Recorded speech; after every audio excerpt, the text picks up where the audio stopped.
जय श्री कृष्णा दोस्तों, राधे राधे। आज मैं आपके लिए भागवत गीता का पहला अध्याय सुनाने जा रही हूँ। कृपया इसे ध्यान से सुने। श्री ओम नमो भगवते वासुदेवाय वासुदेव विश्वेश्वराय आदि पुरुष अपरंपार अलेख पुरुषाय नमः।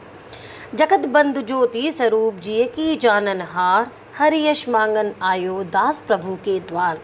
श्री भगवान जी ने अर्जुन को जो गीता का ज्ञान दिया है सो मुझे मिले। हे भवभंजन, श्री कृष्ण जी से किशोर दास मांगता है, हे प्रभु, गीता ज्ञान के उच्चारण करने से आपके भक्त पूर्ण ब्रह्म को पाते हैं। प्रभु, मैं आपकी शरण में पड़ा हूँ। किशोरदास और कृष्णदास अति दीन गरीब हैं और आप परम प्रवीण आरत दुखभंजन हो।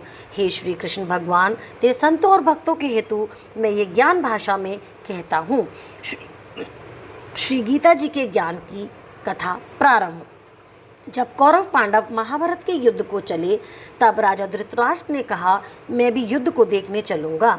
तब श्री व्यास जी ने कहा, हे राजन, नेत्रों के बिना क्या देखोगे? राजा धृतराष्ट्र ने कहा, देखूंगा नहीं तो श्रवण तो करूंगा। तब व्यास जी ने कहा, हे राजन, तेरा सारथी संजय जो कुछ महाभारत के युद्ध की लीला कुरुक्षेत्र में होगी सो यहाँ बैठे ही श्रवण करावेगा। व्यास जी के मुख से ये वचन सुन संजय ने विनती करी, हे प्रभु, यहाँ हस्तिनापुर में बैठे कुरुक्षेत्र की लीला कैसे जानूंगा तथा राजा को किस भांति कहूँगा? तब व्यास जी ने संजय को ये वचन कहा, हे संजय, मेरी कृपा से तुझे यहाँ ही सब कुछ दिखाई देगा। व्यास जी के इतना कहते ही संजय की दिव्य दृष्टि हो गई और बुद्धि भी द्रव्य हो गई। अब आगे महाभारत का कौतुक कहते हैं, सो सुनो। 7 अक्षौहिणी सेना पांडवों की और 11 अक्षौहिणी सेना कौरवों की।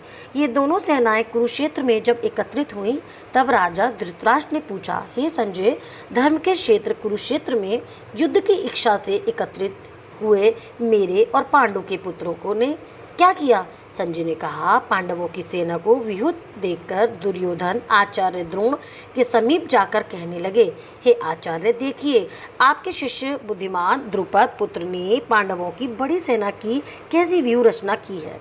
इस सेना में अर्जुन, भीम जैसे बड़े बड़े धनुर्धारी वीर, विराट महारथी द्रुपद, दृष्टकेतु, चैकितान, बलवान काशीराज, पुरुजित, कुंती भोज, नरों में श्रेष्ठ शैव्य, पराक्रमी युद्धामनु, बलवान, उत्तमौजा, अभिमन्यु और द्रौपदी के पुत्र सबके सब महारथी हैं। हे ब्राह्मण श्रेष्ठ, आपके स्मरण मात्र अब मैं अपनी सेना के प्रधान सेनापतियों के नाम बताता हूँ। आप भीष्म, कर्ण, युद्ध विजयी, कृपाचार्य, अश्वत्थामा, विकर्ण, सोमदत्त का पुत्र भूरिश्रवा और बहुत से शूरवीर मेरे लिए प्राण तक देने को तैयार हैं। ये लोग शस्त्र चलाने में अति निपुण हैं। हमारी सेना को जिसके भीम रक्षक हैं अपरिमित बल है और उनकी सेना जिसके भीम रक्षक हैं थोड़ा बल है। अब आप सब अपने मोर्चों पर सावधान रहकर सेनापति की रक्षा कीजिए। भीष्म पितामह ने दुर्योधन को प्रसन्न करते हुए और ऊंचे स्वर से गरजते हुए शंख बजाया। फिर यहाँ चारों ओर शंख, नगाड़े, ढोल, गौमुख आदि बजने लगे, जिनका बड़ा भयंकर शब्द हुआ, जिसके अनंतर श्री कृष्ण और पांडव अर्जुन ने दिव्य शंखों को बजाया। श्री कृष्ण ने पांचजन्य और अर्जुन ने भी देवदत्त नाम का शंख और भीषण कर्म करने वाले भीम ने पौड़िक नाम का शंख बजाया। कुंती पुत्र राजा युधिष्ठिर ने अनंत विजय, नकुल ने सुघोष और सहदेव ने मणिपुष्पक और धनुर्धर काशीराज शिखंडनी, दृष्टिकेत विराट, अपजित, सात्यकी राजा द्रुपद और द्रौपदी के 5 पुत्र और महाबाहु अभिमन्यु, इन सब वीरों ने अपने अपने शंखों को बजाया। उन शंखों के भारी शब्द से आकाश और पृथ्वी गूंज उठे और धृतराष्ट्र के पुत्रों के हृदय कांप उठे।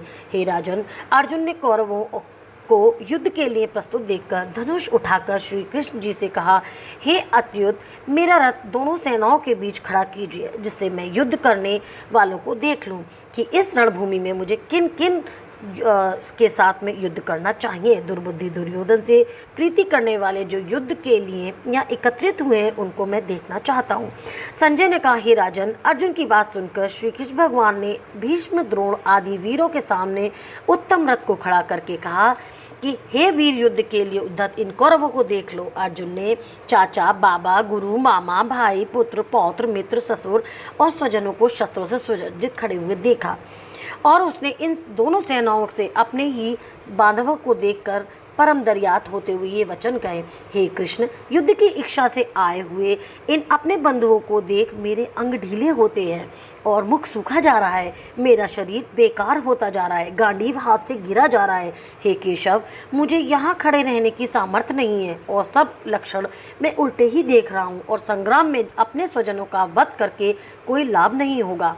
हे कृष्ण, मैं जीत, राज्य और सुख भी नहीं चाहता। हे प्रभु, हमको राज्य भोग तथा जीवन में क्या काम है, क्योंकि जिनके लिए राज्य भोग और सुख की इच्छा की जाती है वे सब इस युद्ध में प्राण और धन की इच्छा छोड़कर मरने को तैयार हैं। और आचार्य, पिता, पुत्र, पितामह, माता, ससुर, पौत्र, साले और संबंधी ये सब मुझे मारे तो भी हे मधुसूदन, मैं इन्हें मारने की इच्छा नहीं करूँगा।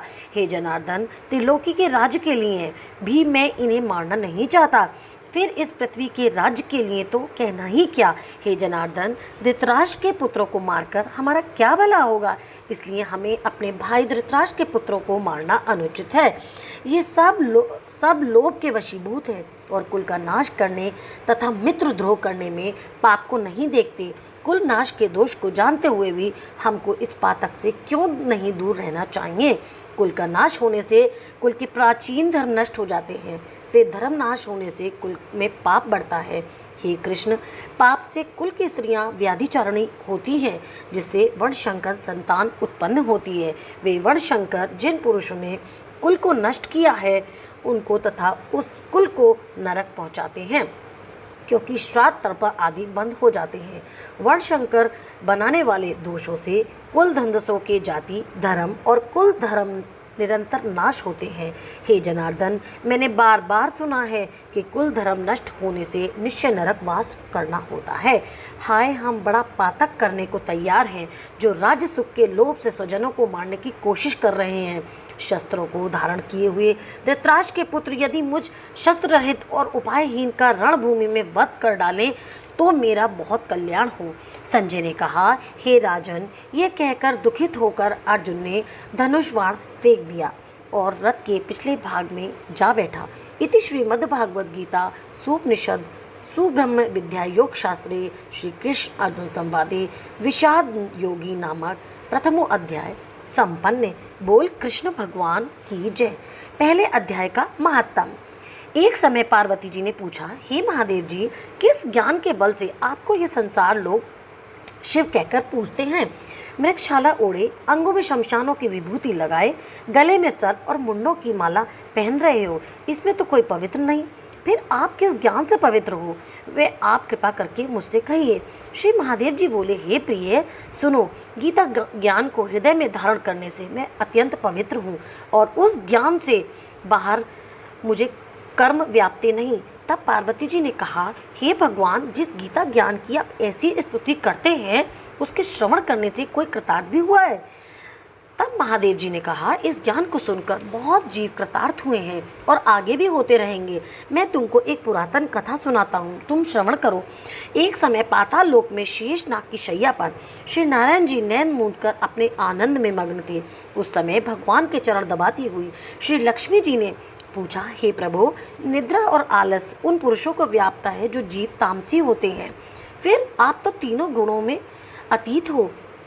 आप जो नेत्र मूंद रहे हो, ये मुझको बड़ा आश्चर्य है। श्री नारायण जी बोले, हे लक्ष्मी जी, मुझको निद्रा आलस से नहीं व्यापता। एक शब्द जो भगवत गीता है उसमें जो ज्ञान है उसके आनंद में मग्न रहता हूँ। जैसे 24 अवतार मेरे आकार रूप है, तैसे ये गीता शब्द रूप अवतार है। इस गीता में ये अंग है।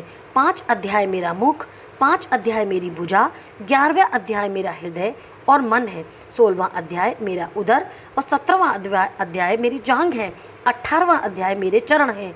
सब गीता के जो श्लोक हैं सो मेरी नाड़ियाँ हैं और जो गीता के अक्षर हैं सो मेरे रोम हैं। ऐसा जो मेरा शब्द रूपी गीता ज्ञान है, जिसके अर्थ में हृदय में विचरता हूँ और बहुत आनंद को प्राप्त होता हूँ। श्री नारायण जी ने कहा, हे लक्ष्मी जी, गीता ज्ञान को सुनकर बहुत जीव कृतार्थ हुए हैं, सो तुम सुनो। शूद्र वर्ण एक प्राणी था जो चांडालों के कर्म करता था और तेल लवण का व्यापार करता था। उसने बकरी पाली। एक दिन वह बकरी चराने को वन में गया और वृक्षों के पत्तों तोड़ने लगा। वहाँ सर्प ने उसे डस लिया, जिससे तत्काल उसके प्राण निकल गए। मरकर उसे बहुत नरक भोगे और फिर बैल का जन्म पाया। उस बैल को भिक्षुक ने मोल ले लिया। वह भिक्षुक उस पर चढ़कर सारा दिन भिक्षा मांगता फिरे। जो कुछ भिक्षा मांग कर लावे वे कुटुंब के साथ मिलकर खावे। वे बैल सारी रात द्वार पर बंधा रहे, उसके खाने पीने की कोई खबर न लेवे। कुछ थोड़े सा भूसा उसके आगे डाल देवे। जब दिन चढ़े सो बैल पर चढ़कर मांगता फिरे। कई दिन गुजरे तो वे बैल भूख का मारा गिर पड़ा, पर उसके प्राण नहीं छूटे। नगर के लोग देखा करें, कोई तीर्थ का फल दे तो कोई व्रत का फल दे, तो कोई उस बैल के प्राण छूटे नहीं। एक दिन गणिका आई। उसने मनुष्य से पूछा, ये भीड़ कैसी है? तो उन्होंने कहा, इसके प्राण जाते नहीं, अनेक पुण्यों का फल दे चुके हैं तो भी इसकी मुक्ति नहीं होती। तब गणिका ने कहा, मैंने जो किया उसका फल इस बैल के निमित्त दिया जाए। इतना कहते ही बैल की मुक्ति हो गई। तब बैल ने एक ब्राह्मण के घर में जन्म लिया। पिता ने इसका नाम सुशर्मा रखा। तब बड़ा हुआ तो पिता ने इसको पढ़ाया। तब उसको पिछले जन्म की सुध रही थी। इसने एक दिन मन में विचार किया, जिस गणिका ने मुझे बैल की योनि से छुड़ाया था उसका दर्शन करूं। विप्र चलता चलता गणिका के घर गया और कहा, तू मुझे पहचानती है? गणिका ने कहा, मैं नहीं पहचानती, तू कौन है? तेरी मेरी क्या पहचान है? तू विप्र और मैं वैश्या। तब विप्र ने कहा, मैं वही बैल हूँ जिसको तुमने अपना पुण्य दिया था। तब मैं बैल की योनि से छूटा और अब मैं विप्र के घर में जन्म लिया है। तू अपना वह पुण्य मुझे बता। गणिका ने कहा, मैंने अपने जाने कोई पुण्य नहीं किया, पर मेरे घर में एक तोता है, वह कुछ पढ़ता है, मैं उसके वाक्य सुनती हूँ। उस पुण्य का फल मैंने तेरे निमित्त दिया था। तब विप्र ने तोते से पूछा कि तू सवेरे क्या पढ़ता है? तोते ने कहा, मैं पिछले जन्म में विप्र का पुत्र था। पिता ने मुझे गीता के पहले अध्याय का पाठ सिखाया था। एक दिन मैंने गुरुजी से कहा, मुझको तुमने क्या पढ़ाया है? तब गुरुजी ने मुझे श्राप दिया कि तू सुइया हो जाना। तब मैं सुआ हुआ। एक दिन बंदर मुझे पकड़ के ले गए। एक विप्र ने मुझे मोल लिया। वे विप्र भी अपने पुत्र को गीता का पाठ सिखाता था। तब मैंने भी ये पाठ सीख लिया। एक दिन विप्र के घर चोर घुस पड़े। उनको धन प्राप्त न हुआ तो पिंजरा उठा के ले गए। उन चोरों की ये गणिका मित्र थी। मुझे इसके पास ले आए। सो मैं नित्य प्रति गीता जी के पहले अध्याय का पाठ करता हूँ। वही ये गणिका सुनती है, पर इस गणिका की समझ में कुछ नहीं आता। सो मैं पढ़ता हूँ, वही पुण्य तेरे निमित्त दिया था। सो हे लक्ष्मी जी, गणिका ने ही भले काम ग्रहण किए थे। नित्य प्रति स्नान करे और गीता जी के पहले अध्याय के पाठ करा करे। इससे उसकी मुक्ति हुई। श्री नारायण जी ने कहा, हे लक्ष्मी जी, जो कोई अनजान कर भी गीता का पाठ करे या श्रवण करे उसको भी मुक्ति मिलेगी। बोल कृष्ण भगवान की जय। ओम नमो श्री भगवते वासुदेवाय नमः। कृष्णाय गोविंदाय नमो नमः।